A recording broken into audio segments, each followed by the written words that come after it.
الرحیم۔ شروع اللہ کے نام سے جو بڑا مہربان اور نہایت ہی رحم کرنے والا ہے۔ تمام حضرات سورہ فاتحہ اور درود شریف پڑھ لیجئے۔ اعوذ باللہ من الشیطان الرجیم، بسم اللہ الرحمن الرحیم، الحمدللہ رب العالمین، الرحمن الرحیم، مالک یوم الدین، ایاک نعبد و ایاک نستعین، ایاک نعبد وَإِيَّاكَ نَسْتَعِينُ إِيَّاكَ نَعْبُدُ وَإِيَّاكَ نَسْتَعِينُ اهْدِنَا الصِّرَاطَ الْمُسْتَقِيمَ صِرَاطَ الَّذِينَ أَنْعَمْتَ عَلَيْهِمْ غَيْرِ الْمَغْضُوبِ عَلَيْهِمْ وَلَا الضَّالِّينَ آمین۔ درود شریف پڑھیں۔ اللہم صلی علی محمد وعلی آل محمد کما صلیت علی ابراہیم وعلی آل ابراہیم انکا حمید مجید۔ اللہم بارک علی محمد وعلی آل محمد کما بارکت علی ابراہیم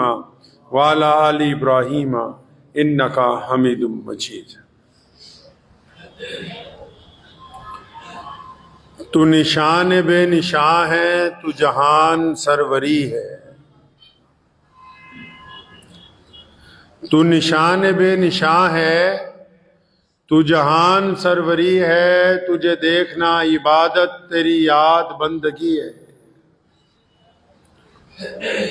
تو نشان بے نشاں ہے، تو جہان سروری ہے، تجھے دیکھنا عبادت، تیری یاد بندگی ہے۔ اور مانا کہ پر خطا ہوں پر ہوں تو بندہ تیرا، مانا کہ پر خطا ہوں پر ہوں تو بندہ تیرا، گر چاہے تو نبھا دے تیری بندہ پروری ہے۔ اللہ کے پیارے نبی حضرت محمد رسول اللہ صلی اللہ تعالیٰ علیہ وسلم ارشاد فرماتے ہیں، ایک جنگ کے موقع پر ایک خاتون کو صحابہ کرام رضی اللہ تعالیٰ اجمعین دیکھ رہے ہیں کہ جنگ میں جب حالات ایسے ہوتے ہیں کہ ہر انسان کو اپنی جان بچانے کی فکر ہوتی ہے، تو ایسے حالات میں بھی ایک ماں جو ہے وہ اپنے بچے کو دودھ پلا رہی ہے۔ تو پیارے رسول صلی اللہ تعالی علیہ وسلم نے فرمایا کہ بھی اس ماں کو دیکھتے ہو، اسے اپنے بچے سے کتنی محبت ہے۔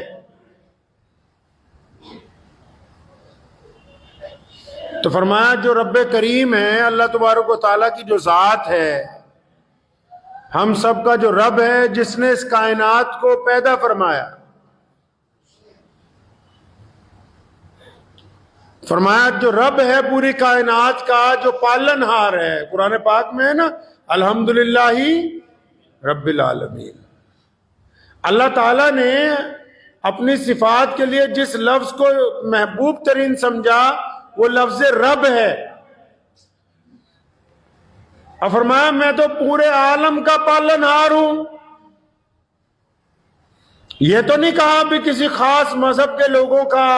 کسی خاص طبقے کا، کسی خاص ملک کا۔ فرمایا تمام تعریفیں اس ذات کے لیے، کس کے لیے؟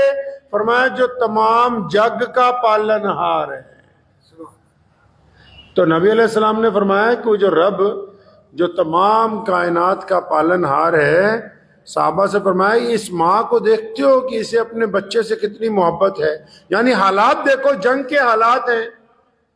لوگوں کو اپنی جان بچانے کی پڑی ہوئی ہے، یا کوئی لڑنے کی پڑی ہے، کوئی فتح چاہتا ہے، کوئی کسی کو مارنا چاہتا ہے۔ ایسے حالات میں بھی ایک ماں اپنے بچے کی بھوک کی فکر کرتی ہے، اپنے بچے کو بچانا چاہتی ہے، چاہے اس کو یہ خدشہ ہے، پتہ ہے کہ مجھے ہلاک کیا جا سکتا ہے، میرے کوئی تیر لگ سکتا ہے، گولی لگ سکتی ہے، کوئی حادثہ ہو سکتا ہے، اس کے باوجود بیٹے کی، بچے کی، یا جو بھی بچہ اس کی گود میں ہے، اس کی محبت اس پہ اتنی حاوی ہے کہ وہ حالات کے مد نظر، حالات کی ہولناکیوں کو چھوڑ کے ساری توجہ اپنے بچے کی طرف دے گئی۔ تو فرمایا ماں کو دیکھتے ہو، اسے اپنے بچے سے کتنی محبت ہے۔ صحابہ نے کہا یا رسول اللہ دیکھتے ہیں۔ تو پھر نبی علیہ الصلوۃ والسلام نے تاریخی جملہ ارشاد فرمایا، فرمایا میرے صحابہ اللہ کریم کی جو ذات ہے، ہمارا جو رب ہے، جس نے انسانوں کو پیدا کیا، جس نے اس مخلوق کو بنایا، جس نے چاند تارے سمندر بنائے، جس نے یہ ہوا پانی، یہ پرندے، یہ چرندے، یہ ہر شے جس نے بنائی ہے، فرمایا اللہ کریم اپنی تمام مخلوق میں سے اپنے کسی ایک بندے کو، چاہے وہ مرد ہے یا عورت ہے، بچہ ہے یا بوڑھا ہے، چاہے وہ کسی بھی رنگ اور نسل سے تعلق رکھتا ہے، نبی علیہ السلام فرماتے ہیں کہ اللہ کریم اپنے ایک بندے کو، ایک بشر کو 70 ماؤں سے زیادہ پیار کرتا ہے۔ اللہ 70 ماؤں سے زیادہ اپنے بندے کو پیار کرتے ہیں۔ تبھی تو جب کسی نے یہ کہا تھا ایک گنہگار کو دیکھ کے، کسی صاحب نے، کسی مولوی نے، کسی بڑے آدمی نے کسی گنہگار کو بہت ہفتوں تک سمجھاتا رہا، اور جب وہ نہیں سمجھا، بار بار غلطی کرتا تھا، کہنے لگا تجھے تو اللہ بھی نہیں معاف کرے گا، تجھے تو رب معاف نہیں کرے گا، تو اتنا بڑا بدماش ہے، تو اتنا بڑا چور ہے، اتنا بڑا ڈاکو ہے، تجھے رب معاف نہیں کرے گا۔ جب کہنے والے نے یہ بات کہی، اللہ نے ناراضگی کا اظہار کیا، فرمایا یہ کون ہوتا ہے ہم پہ حاکم بننے والا؟ اس کو کس نے کہا کہ ہماری طرف سے حکم چاہتا پھرے؟ یہ کون ہوتا ہے یہ بتانے والا کہ ہم معاف کریں گے یا نہیں کریں گے؟ نبی علیہ السلام نے خود فرمایا کہ جس بندے نے یہ چیلنج کیا اپنے دوسرے بھائی کو کہ گناہوں کی وجہ سے اللہ تجھے معاف نہیں کرے گا، اللہ فرماتے ہیں کہ ہم اس کو معاف بھی کریں گے، اور ہمارے اوپر جس نے یہ بہتان لگایا، جس نے اپنے پاس سے یہ بات کہی، اس کے تمام اعمال کو ضائع کر کے اس کو جہنم میں ڈالا جائے گا۔ بلے شاہ نے کیا ہے نا کہ ایک گناہ میرے ماں پیو ویکھن، ایک گناہ میرے ماں پیو ویکھن، دیون دیس نکالا۔ کسی کا بیٹا، کسی کی بیٹی بار بار ماں باپ کی نافرمانی کرتے ہیں، جب بچے جوان ہو جاتے ہیں نا تو پھر ماں باپ ان کے ناز اور نخرے اتنے نہیں اٹھاتے۔ ایک دفعہ دکان میں مال ڈلوا دیں گے، برباد کر دے گا، پھر ڈلوا دیں گے، پھر برباد کر دے گا، پھر ڈلوا دیں گے، پھر برباد، 3-4 دفعہ جب ہو جاتا ہے پھر کہتے ہیں یار تیرا تو کام ہی یہی ہے، بس اب نکل اپنا راستہ ناپ۔ ایک دفعہ غلطی کرے گا، اس کی وجہ سے تھانے میں معافی مانگنے جائیں گے، دوسری دفعہ کرے گا پھر کسی کا گھر معافی مانگنے جائیں گے، تیسری دفعہ کرے گا پھر معافی مانگنے جائیں گے، چوتھی دفعہ کرے گا پھر لوگوں سے معافیاں مانگنے جائیں گے، اور جب بار بار کرنے لگتا ہے پھر بچے کو نہیں سمجھاتے، پھر کچہری جا کے کسی وکیل کو کہتے ہیں کہ بے دخلی کا نوٹس تیار کرواؤ، بے دخلی کے آرڈر کرواؤ، اخبار میں اشتہار دینا ہے کہ میں نے اس کو اپنی چل اچل سمپتی سے بے دخل کر دیا، میرا بھی اس بیٹے سے، میرا بھی اس بیٹی سے کوئی لینے دینا نہیں، کیونکہ یہ میرے کہنے سے باہر ہو گیا ہے۔ ایسا ہی ہوتا ہے دنیا میں؟ نہیں۔ کہا نا بلے شاہ نے کہ بھی ایک گناہ میرے ماں پیو ویکھن، دیون دیس نکالا، تے ایک گناہ میرا مولا ویکھے، غلطیاں بخشن والا۔ اللہ کریم نے قرآن پاک میں ان لوگوں کو مخاطب کر کے فرمایا، کن لوگوں کو؟ بڑے بڑے مولویوں کو، شیخ الحدیثوں کو، اولیاء اللہ کو، جو 5 وقت نماز پڑھتے ہیں ان کو؟ نہیں نہیں نہیں، جن کو اچھے اچھے لوگ، اچھے اچھے بڑے مولوی بھی، بڑے بڑے ذمہ دار بھی، بڑے بڑے صاف کپڑے پہننے والے لوگ کہتے ہیں ارے ارے نہیں یہ ذرا بیکار آدمی ہے، اس کو دور کھڑا کرو، اس کے کپڑوں میں سے گند آ رہی ہے، یہ تو بہت گنہگار ہے۔ بچوں کو کہتے ہیں یہ شرابی ہے، اس کے ساتھ نہیں لگنا، یہ بدماش ہے، یہ ڈاکو ہے، یہ چور ہے۔ جب ساری دنیا دھتکارتی ہے کسی کو اور لوگ اس کے گناہوں کی وجہ سے یہ سمجھتے ہیں کہ یہ بندہ ملنے کے قابل نہیں رہا، ایسے بدترین حالات میں اللہ کریم قرآن پاک میں فرماتے ما غرک بربک الکریم، ان بندوں کو جو گناہوں کی دلدل میں دھس چکے، جو مسجد سے دور ہیں، جو عبادت سے دور ہیں، جو نیکی سے دور ہیں، جو ماں باپ کی نافرمانی کرتے ہیں، جو معاشرے میں بدنام ہو گئے، جن کو کوئی پاس بلانے کے لیے تیار نہیں ہے، اللہ کریم ان کو کہتے ہیں کہ او میرے پیارے بندے، اپنے اس بندے کو محبت کا اظہار کرتے ہے ایسا کوئی کہ اگر آج ہم اپنی ماں کو منانے جائیں، اپنے باپ کو منانے جائیں، اپنے بھائی کو منانے جائیں، اپنے دوست کو منانے جائیں، 200 منتیں کروائے گا، اور اس کے بعد اگر راضی بھی ہوگا تو چند شرطوں پر ہوگا۔ اور یہ رب کریم کی ذات ہے جو اپنے گنہگار بندے کو کہتا ہے ما غرک بربک الکریم، اور فرمایا میرے پیارے بندے تو آ تو صحیح میری طرف، تو آ کے سجدہ تو کر۔ انسان کے سارے کپڑے گندے ہو جائیں، اگر کیچڑ لگ جائے تو 10 بالٹیاں پانی کی کم پڑ جاتی ہیں کیچڑ دھونے کے لیے، بار بار نہاتا ہے، بار بار کپڑے دھوتا ہے، صابن لگاتا ہے، اور 70 سال کے گناہ ہو، 100 سال کے گناہ ہو، ساری زندگی کی عیاشی ہو، بد کرداریاں ہو، چوری ہو، ڈاکہ ہو، زنا ہو، عیاشی ہو، اور اس کے باوجود جب خدا کی حضور سجدہ کرتا ہے، فرمایا جب تیری آنکھ کا ایک آنسو ندامت کا نکلتا ہے تو اپنا رب جو ہے کہتا ہے کہ یہ میرے بندے نے مجھ سے معافی مانگ لی، اس کو معاف کر۔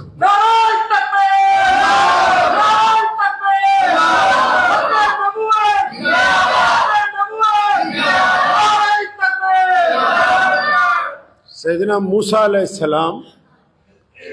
ان کے دور میں لکھا ہے کہ قحط پڑ گیا تھا، قحط اتنا پڑا کہ فصلیں نہیں ہو رہی تھی۔ پرانے دور میں بس بارش کے پانی کے حساب سے ہی فصل لگتی تھی، تو بارش ہی نہیں ہو رہی۔ اللہ کے نبی ہیں، اللہ سے باتیں بھی کرتے ہیں، کوہ طور پہ بھی جاتے ہیں۔ اب پتہ لگا جی بارش کیوں نہیں ہو رہی، تو حکم ہوا کہ تمہارے شہر میں ایک ایسا بندہ ہے جو اللہ سے، جس سے اللہ کریم ناراض ہیں، اللہ تعالیٰ ناراض ہیں اس بندے سے، اور جب تک وہ یہ شہر چھوڑ کر نہیں چلا جاتا تب تک بارش نہیں ہوگی یہاں پر۔ موسیٰ علیہ السلام نے پھر سب کو اکٹھا کیا، ایک میدان کے اندر مجمع اکٹھا کیا گیا، اور فرمایا ہم یہاں دعا کے لیے اکٹھے ہوئے ہیں، لیکن بات سنو، تم سب میں ہر بندہ اپنا حال جانتا ہے، تم میں ایک ایسا بندہ ہے جس کے کسی کام کی وجہ سے، کسی بد کرداری کی وجہ سے، جس کے کسی ایسے کالے کارنامے کی وجہ سے اللہ ناراض ہیں، اور اس بندے کو میں کہتا ہوں کہ اس مجمع میں سے، اس میٹنگ میں سے اٹھ کے باہر چلا جائے تاکہ پھر ہم اپنے رب سے دعا کریں اور پھر بارش ہونے لگے۔ اب جب موسیٰ علیہ السلام نے یہ اعلان کیا، مجمع میں سے کوئی نہیں اٹھا، وہ بندہ بھی بیچ میں بیٹھا ہوا ہے، جس سے اللہ ناراض ہے وہ بیچ میں ہی بیٹھا ہوا ہے۔ تو ابھی کچھ دیر گزری تو رمجم بارش ہونے لگی، تو موسیٰ علیہ السلام بڑے حیران ہیں کہ اللہ فرماتے ہیں ایک طرف کہ یہ جب تک وہ گنہگار نہیں نکل جاتا ہم بارش نہیں کریں گے، اب یہ بارش کیسے ہونے لگی؟ پھر اپنے رب سے سوال کیا کہ اللہ آپ تو فرماتے تھے کہ جب تک وہ گنہگار بندہ نکل کے نہیں چلا جاتا ہم بارش کرنے والے نہیں ہیں، یہ کیا ماجرا ہوا؟ ابھی تو بندہ نکالا نہیں، ابھی اس کی شناخت نہیں کی گئی، ابھی معاشرے میں سے، سماج میں سے اس کو باہر نہیں کیا گیا، یا اللہ یہ کیسے ہو گیا سب کچھ؟ اللہ نے فرمایا موسیٰ میرے بندے نے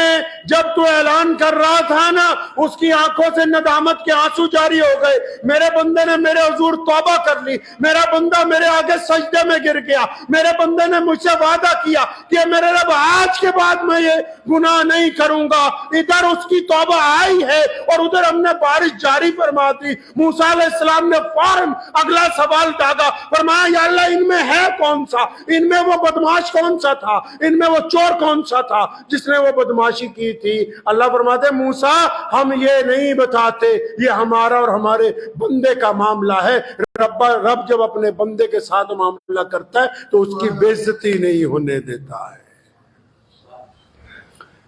ایتھے دا جے کوئی مسیح چ 15 کے دن بعد آ جائے نا تے جڑے پرانے نمازی ہوندے کھراٹ، انہاں چ کئی عادت ہوندی جنہاں نو نمازیاں دی بے عزتی کرنی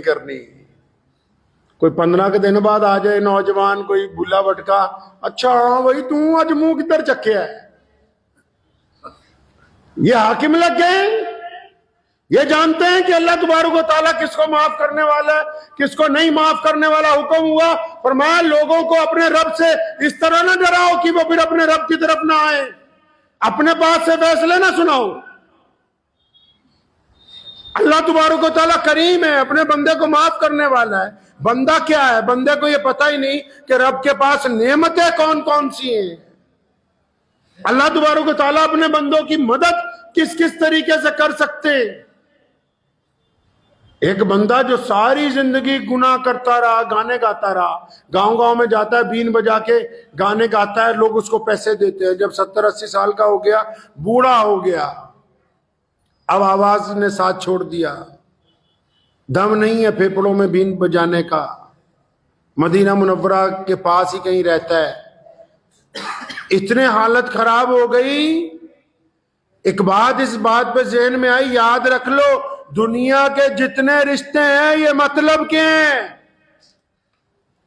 جب تک عزت ہے بڑے یار ملیں گے،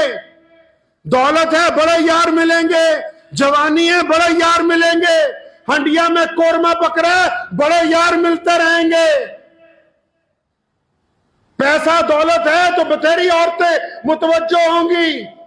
اولاد بھی سر پہ بٹھا کے رکھے گی۔ دنیا کے جتنے رشتے ہیں نا، یہ جو دنیاوی رشتے جو تانے بانے ہم نے بنا رکھے ہیں، یہ سارے کے سارے مطلب کے اوپر ٹکے۔ جب بندے کی جان نکلتی ہے نا، جتنے وارث ہیں، جتنے عزیز و قارب ہیں، بار بار پوچھتے ہیں جنازہ کب اٹھاؤ گے، کچھ جلدی کر لو ہمیں اپنے گھر واپس جانا ہے۔ جن کے لیے تو ٹھگیاں مارتا رہا، بے ایمانیاں کرتا رہا، جن کو خوش کرنے کے لیے ساری ساری رات سفر کیا، جن کی بے ایمانیاں کر کے جن کے پیٹ میں بہترین کھانے کھلائے، وہ بھی تیرے مرنے کے بعد پوچھتے ہیں کہ جنازہ کتنی جلدی ہو جائے گا تاکہ ہم جلدی فارغ ہو جائیں۔ تو رشتہ تو ایک ہی ہے، اللہ اور اس کے رسول محمد الرسول اللہ صلی اللہ علیہ وسلم کا، جو ہمہ وقت اپنی امت کے لیے فکر مند ہے۔ تو وہ لکھا ہے، مغنی جو ہے گانے والا جو تھا، وہ مدینہ منورہ کی مسابقات میں کہیں رہتا تھا، گانے گا کے پیسے کماتا تھا، اب آواز بند ہو گئی، اتنے لالے پڑ گئے کہ کھانے کے لیے پیسے نہیں رہے، کبھی کہیں جاتا ہے کوئی پوچھتا نہیں ہے۔ تو ایک دن مدینہ منورہ میں پاس میں کہیں تھا، 70 سال میں کبھی نماز پڑھنے نہیں گیا، 70 سال میں کبھی رب کو پکارا نہیں، 70 سال میں کبھی عبادت نہیں کی۔ 70 سال بعد جب بالکل تھک گیا، بھوک سے پریشان ہو گیا، اچانک خیال آیا، تو ایک جگہ جنگل میں بیٹھا ہے مدینہ منورہ کے قریب ہی، تو اپنی جھولی پھیلا دی، اللہ تبارک و تعالیٰ کے حضور دعا کرتا ہے کہ یا اللہ میں تو تیرا بڑا گنہگار بندہ ہوں، میں بڑا گنہگار بندہ ہوں، میں ساری زندگی آپ کی نافرمانی کی ہے، گناہ کیے ہیں، الہ العالمین آپ مجھے معاف فرمائیں، میری مدد کریں۔ حضرت عمر رضی اللہ عنہ مسلمانوں کے خلیفہ ہیں، 24 گھنٹے درہ ہاتھ میں ہوتا ہے تاکہ کوئی غلطی کرے تو اس کے درہ لگایا جائے۔ مسجد نبوی میں سو رہے ہیں، آرام سے نماز کے بعد کا وقت ہے، دوپہر کا وقت ہے، لیٹے ہوئے ہیں، کسی نے آواز ماری، عمر رضی اللہ عنہ کے کان میں آواز کی کہ عمر تم یہاں سو رہے ہو، وہاں جنگل میں ایک آدمی بھوکا اپنے رب کو پکار رہا ہے۔ اب یہ اچانک اٹھے اور پھر وہاں گئے، جب جنگل میں اس بندے کو دیکھا نا دور سے تو تیز تیز جا رہے ہیں۔ اب یہ بڑے میاں کیا سوچ رہا ہے، یا اللہ 70 سال بعد تجھے پکارا، پہلی بار بھیجا بھی تو عمر فاروق کو درہ لے کے بھیجا ہے۔ اب یہ ڈر گیا بندہ کہ لگتا آج عمر کا سامنا ہوگا، پوچھے گا گانے کیوں گاتا تھا، کیوں تم اللہ اور اس کے رسول کی اطاعت نہیں کرتے تھے۔ جب عمر رضی اللہ عنہ اس کے قریب جانے لگے تو ان کو دیکھ کے واپس پلٹا، ضعیف آدمی تھا، زیادہ تیز نہیں چل سکتا تھا۔ عمر رضی اللہ عنہ نے اس کو 2-3 آوازیں دی، رک جا رک جا، آخر رک گیا، بڑا گھبرایا ہوا ہے کہ حضرت عمر پوچھیں گے یا میرے کہیں درے نہ مارے جائیں، سزا نہ دی جائے۔ عمر رضی اللہ تعالیٰ عنہ نے فرمایا کہ اللہ کے بندے تو نے اپنے رب کو پکارا ہے، مجھے بھیجا گیا تیری خدمت کے لیے، اللہ نے مجھے بھیجا ہے تیری خدمت کے لیے، کیا چیز چاہیے، گھر چاہیے، روٹی چاہیے، سرمایہ چاہیے، خلافت سے دیا جائے گا سب کچھ۔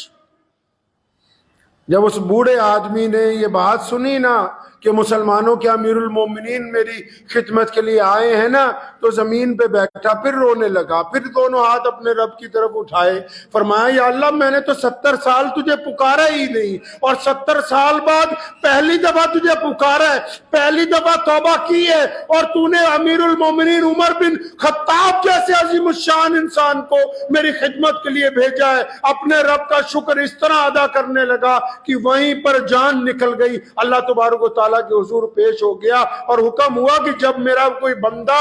مجھے پکارتا ہے، اللہ فرماتے ہیں کہ وہ 1 قدم چلتا ہے، میں 70 قدم اس کی طرف جاتا ہوں۔ اللہ فرماتے ہیں میرا بندہ 1 قدم چلتا ہے، میں 70 قدم۔ اب یہ چلتا ہی نہیں، یہ کہندہ بابیاں کو جانا ہے تویز لین، یہ کہندہ میں تھا کسی سرمایہ دار کے پاس جانا ہے سود پر پیسے لینے، یہ تو کہتا ہے کہ میں نے قرض اٹھانا ہے، یہ تو اپنی ناجائز خواہشات پوری کرنے کے لیے کہتا ہے میں نے تباہی کی طرف جانا ہے۔ قرآن بار بار کہہ رہا ہے ما غرک ربی ربک الکریم۔ جو طلبہ ہیں ان کو پتا ہوگا یہ لفظ ماں جو ہے اس کا مطلب ہے اللہ پوچھتے ہیں کہ یہ تیری جوانی یا تیری دولت یا تیری شہرت یا تیرا اقتدار یا تیری دکانداریاں، فرماتے ہیں ان میں سے کون سی ایسی چیز ہے جس نے تجھے دھوکے میں ڈالا، کون سی ایسی چیز ہے جو ہمیشہ تیرے پاس رہے گی؟ پاس رہنے والی اگر کوئی ذات ہے تو صرف اللہ اور اس کے رسول محمد۔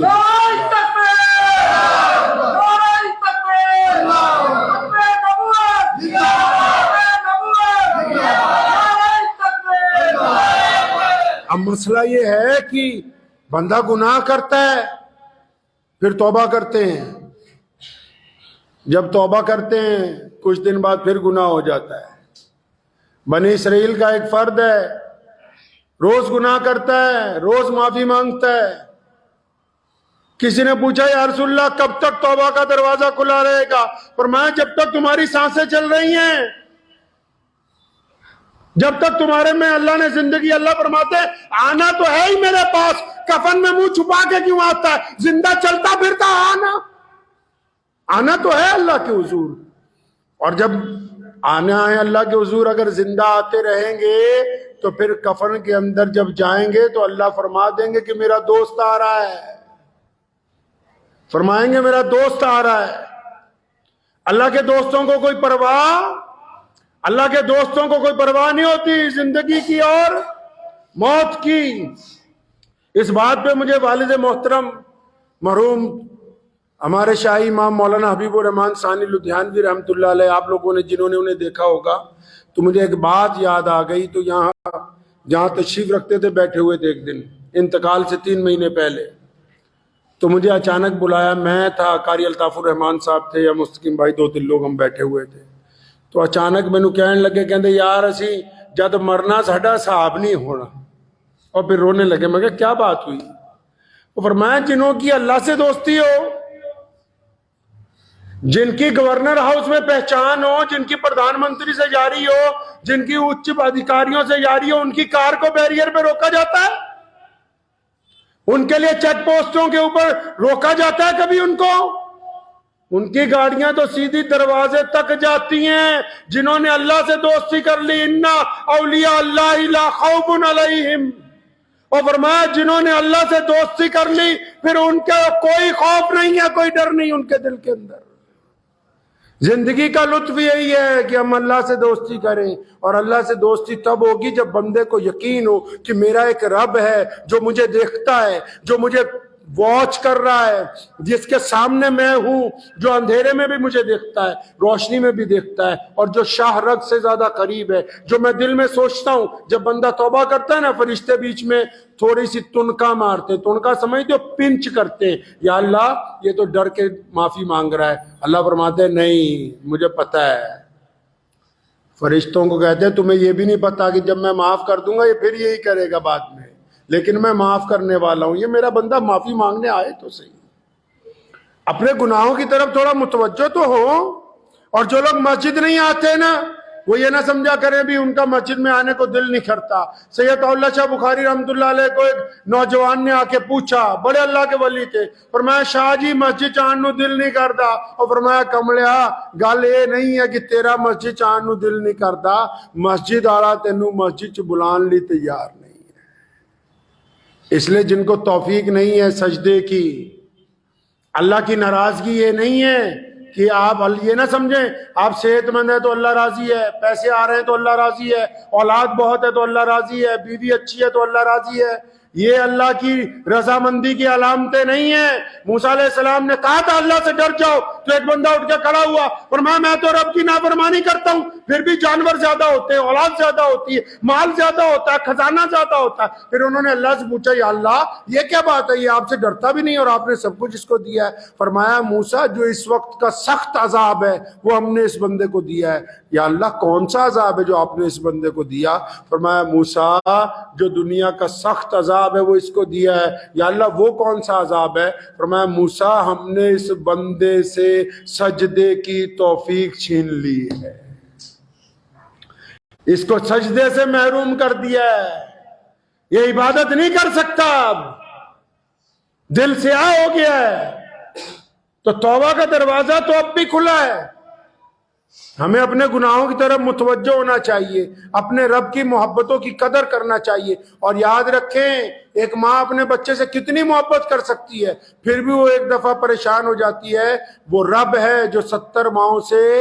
زیادہ پیار کرتا ہے۔ اپنے رب کی طرف لوٹ کے آئیے، اپنے رب سے معافی مانگیے، اپنے رب کو رات کو پکاریے، اپنی ضرورتیں اللہ سے کہیے، اپنی بات چیت سارا دن اللہ سے کیجیے، دوسروں سے مانگنے سے پہلے رب سے مانگیے، اپنی جو آنے والی پلاننگ ہے اس کا مشورہ اللہ سے کیجیے۔ تمام گفتگو جو ہے جب چلتے پھرتے اٹھتے بیٹھتے اپنے رب کو بار بار پکاریں گے، اگر ایک سوئی بھی گم ہو جائے اس کا سوال بھی اپنے رب سے کریں گے تو اللہ دنیا میں بھی عزت کے راستے کھول دے گا اور آخرت میں بھی کھول دے گا انشاءاللہ۔ تو دعا کیجیے اللہ اس پہ عمل کی توفیق عطا فرمائے۔ چلتے چلتے بات ذہن میں آئی کہ ابھی ترکی میں زلزلہ آ گیا اور سیریا میں، مجھے بہت سارے لوگوں نے کہا کہ وہاں کچھ بھیجا جائے، تو میں نے انہیں کہا کہ وہاں کی مسلمانوں کی جو حکومت ہے ترکی کی، وہ تو ماشاءاللہ ناٹو کی ممبر ہے، طاقتور لوگ ہیں، اللہ تعالیٰ ان کو اس پریشانی سے نکال دے۔ لیکن اس دوران بڑی حیرت ہوئی جو ہماری سرکار ہے یہاں، جیسے ہی ٹرکی میں زلزلہ آیا تو فوراً ہماری پوری دنیا کے الگ الگ دیشوں سے وہاں مدد کے لیے ہر دیش نے اپنی فوج کے لوگ وہاں بھیجے۔ ہمارے والے بھی ماشاءاللہ 10 گھنٹے میں وہاں پہنچ گئے۔ تو میں تو سرکار کو بس اتنا کہنا چاہتا ہوں کہ ٹرکی اور سیریا میں جو زلزلہ آیا وہاں مسلمانوں کی آبادی زیادہ ہے، وہاں مسلمان جو دب گئے ملبے میں ان کو نکالتے ہو، اور میوات میں جنید اور ناصر جیسے مظلوم مسلمانوں کے ساتھ جو زیادتی ہوتی ہے ان کو زندہ جلایا جاتا ہے، ان کی ریڑھ کی ہڈیاں توڑ دی جاتی ہیں، اس کے اوپر خاموش تماشائی بنے رہتے ہو۔ تصویر کے یہ دو رخ کس طرح بناتے ہو؟ اپنوں کے اوپر ظلم ہے، حکومت کے اداروں کو نظر نہیں آیا کہ جن 2 مظلوم بچوں کو قتل کیا گیا صرف اس لیے کہ شک کی بنیاد کے اوپر، آج بھی لوگ وہاں گاؤں میں بیٹھے ہوئے روزانہ احتجاج کر رہے ہیں۔ تو باہر دنیا میں میں سمجھتا ہوں مدد سے پہلے اپنے ملک میں اگر کوئی زیادتی ہوتی ہے، کوئی ظلم ہوتا ہے تو مذہب کی بنیاد کو انصاف کی بنیاد نہ بنایا جائے۔ دین نے یہ سمجھایا اور پوری دنیا کا یہی قاعدہ ہے کہ جب عدالت میں جج کرسی پر بیٹھتا ہے، یا جب کوئی پولیس افسر اپنے دفتر میں بیٹھتا ہے، یا کوئی حاکم اپنی کرسی پر بیٹھتا ہے، تو پھر اس کا مذہب انصاف ہوتا ہے، دیانت داری ہوتا ہے، لوگوں سے برابری ہوتا ہے، وہاں کوئی اونچ نیچ نہیں دیکھی جاتی ہے۔ 2 بچوں کے ساتھ، نوجوانوں کے ساتھ اتنا ظلم، اور ظلم کرنے والوں کو بھی کہتا ہوں کہ 1450 سال کی تاریخ اس بات کی گواہ ہے کہ کبھی بھی کسی کے اوپر، کسی نہتے پر، کسی غریب پر، کسی مظلوم پر، کسی بھی بہادر آدمی نے جھنڈ بنا کے حملہ نہیں کیا۔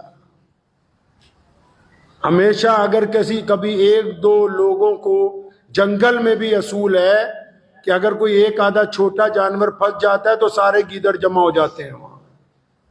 تو کسی کو اکٹھے ہو کر 20-25 لوگوں کی طرف سے صرف 2 لوگوں کے اوپر تشدد کرنا، یہ کوئی بہادری کی علامت نہیں ہے، یہ کوئی ہمت کی علامت نہیں ہے، یہ ناانصافی ہے، ظلم ہے۔ اور اگر زمین کی عدالتیں انصاف نہ دیں گی، خدا کی عدالت موجود ہے۔ کبھی تو کبھی اللہ تبارک و تعالیٰ کی طرف سے ان لوگوں پر بھی پکڑ آئے گی، اور جو لوگ وہاں ان کے مظلوم ہیں، جن لوگوں کے گھروں کے بچے شہید کر دیے گئے، ان کو بھی کہتا ہوں بڑی صبر کے ساتھ اور ہمت کے ساتھ اس مقدمے کو لڑیں، اور اس امید کے ساتھ کہ آزاد ہندوستان میں ہم نے انصاف کو لے کے رہنا ہے، اور جتنے مسلمان لیڈران ہیں پورے ملک میں، جو خاص کر پارلیمنٹ میں بیٹھتے ہیں،